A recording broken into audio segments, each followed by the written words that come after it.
Hi, this is Caroline van Kimmenade from The Happy Sensitive, and this is a video about forgiveness.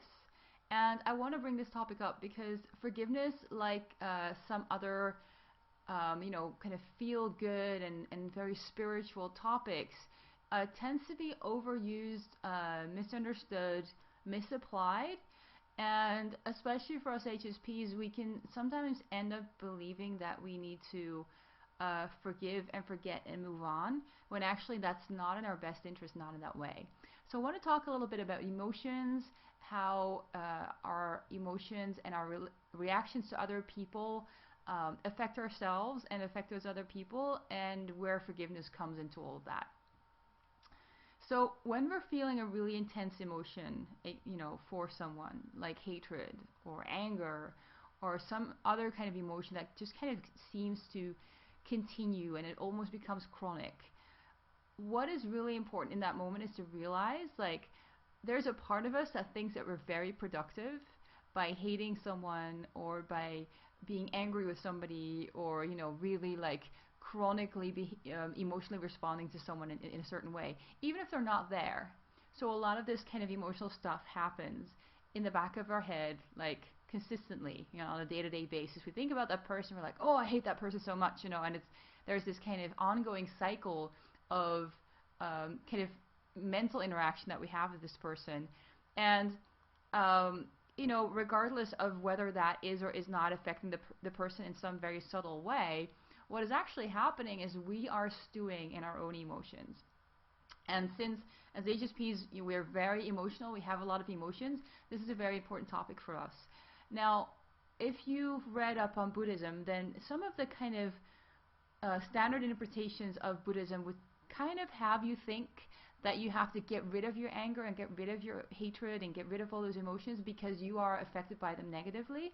And even though it's true, like if you are really hating someone really intensely, you might think that you're being, productive and you're doing something about what the other person is doing to you or what you think they're doing wrong, but actually you're just kind of hating upon yourself because you are the one that's in the middle of that emotion all the time. So in that way, it is definitely very necessary to let go of that feeling. However, how that's often interpreted is that you just have to kind of forgive and move on and let go, not for the other person but for you. And then this is often construed as a kind of, well, you just have to kind of forget about it.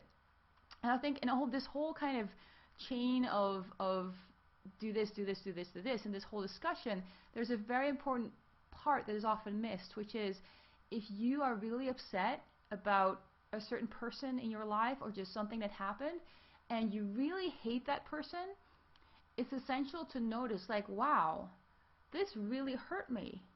Like, this really upset me. This really matters to me. And then not expect the other person to do something about it and not think like, oh, if I just hate them enough, they'll change. But to realize that the hatred or the anger, they're not a signal to the other person. They're a signal to you, to yourself. It's like you have to kind of consciously make that click where you're like, I'm so upset with this person. I'm so angry. I'm so this. This is telling me something about what I need to do in my life to prevent those kind of things from happening, to prevent people from that, prevent people like that from being in my life, to prevent this kind of situation from developing that way. Whatever it is that you're dealing with, there's a kind of inner feedback that needs to happen where instead of being focused on the other person, you start kind of noticing what that says about you. And again, this is another place where it's easy to get off track, because when you're thinking about what it says about you, you might get really upset and angry with yourself, like, I'm not supposed to be angry, I shouldn't feel hatred, I should feel love, I should feel this and that, So again, that can become this whole kind of thing in and of itself. But really, all that it is some intense emotions that you're having, about somebody else that keep kind of brewing in the back of your mind. They're signals to yourself that there's something going on that you need to take action on for yourself. So you need to take better care of yourself. You need to be more respectful of yourself and your own energy and your own boundaries and your own needs.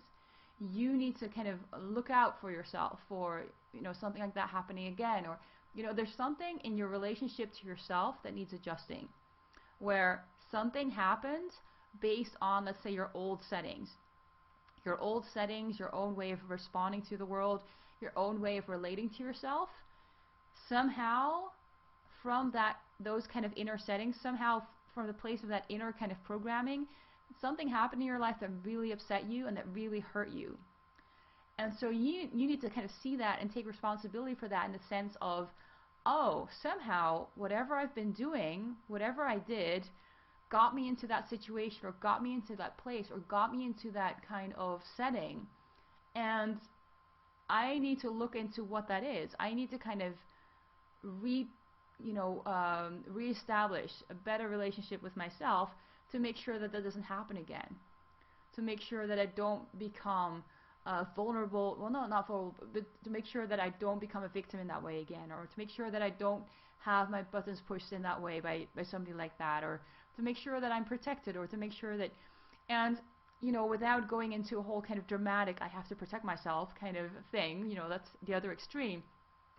There is a way in which your own emotions about other people are not meant for them, they're meant for you. They're telling you something about how you are leading your life, and they're not in a judgmental way, not in a punishing way. It's not God saying, you did a bad thing and now I'm sending all these mean people into your life to punish you. That's not how it works. But it's, if you get really hurt, there's something about how you're responding to a situation, or how you're allowing yourself to get into the situation, or even, how you are judging yourself in the situation that isn't working for you. And so your emotions are alerting you to that. And so that's what it's really important to pay attention to. So forgiveness in that way is not even about the other person. I think, you don't really forgive anyone. If somebody hurt you really badly, you don't really forgive them. What you do is you do whatever you need to do to repair the relationship with yourself so that you can move on. And the other person really is not a part of it. As weird as that sounds, I know it sounds really weird, because in some way it seems like they did something to you and they should be the one to resolve it or do something about it. But the reality is, that's not where your power is. You don't get to decide what they're supposed to do. All that you can decide is how you relate to yourself and what you're going to do for yourself. And strangely enough, when you start looking at it from that perspective, you'll start to find like, oh, actually, it wasn't really about them in the first place. I mean, sure, they did whatever they did, but that was not really my problem. My problem was that I was beating myself up for not having been smart enough, or not having been fast enough, or I was beating myself up over something I think I should have done, for not having been able to avoid it. Or I'm angry with myself because this is not the first time it's happened, and I keep bringing people like that into my life, or I keep going into situations like that, and then I get hurt. So I'm angry at those people, but I'm also angry because a part of me doesn't feel heard, and a part of me doesn't feel respected. And it's up to me to do something about that, not the other people. So that's really important for us to see, especially as HSPs, we are super emotional, so we have a lot of emotions to deal with, and it's really important that we become emotionally intelligent and smart about what is really going on with our emotions. Because if we treat them in a kind of conventional way, where it's like, that person did something to me, so now I'm really mad at them, and now they should do something about it, and I'm just going to keep being mad at them until they change, then we get really, really stuck. We really have to kind of take the high road, but without going into denial, which with forgiveness practices is quite easy to do. I think there's a tendency to be like, oh well, I've forgiven them, so now everything's fine. And the vital step of connecting your emotions to how you're relating to yourself and looking at them and being like, wow, I was really hurt, I need to take better care of myself, that part is often missed.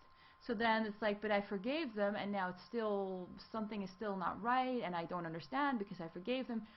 Yeah, because that part is not really that important. I know it seems like it's very important, but it's really just shifting your attention away from them onto yourself without blaming or judging yourself. And so the part where you're really upset is necessary to actually acknowledge how much it affected you, and that you need to do something, to help give your life a different direction where those kind of things are not going to be part of it anymore.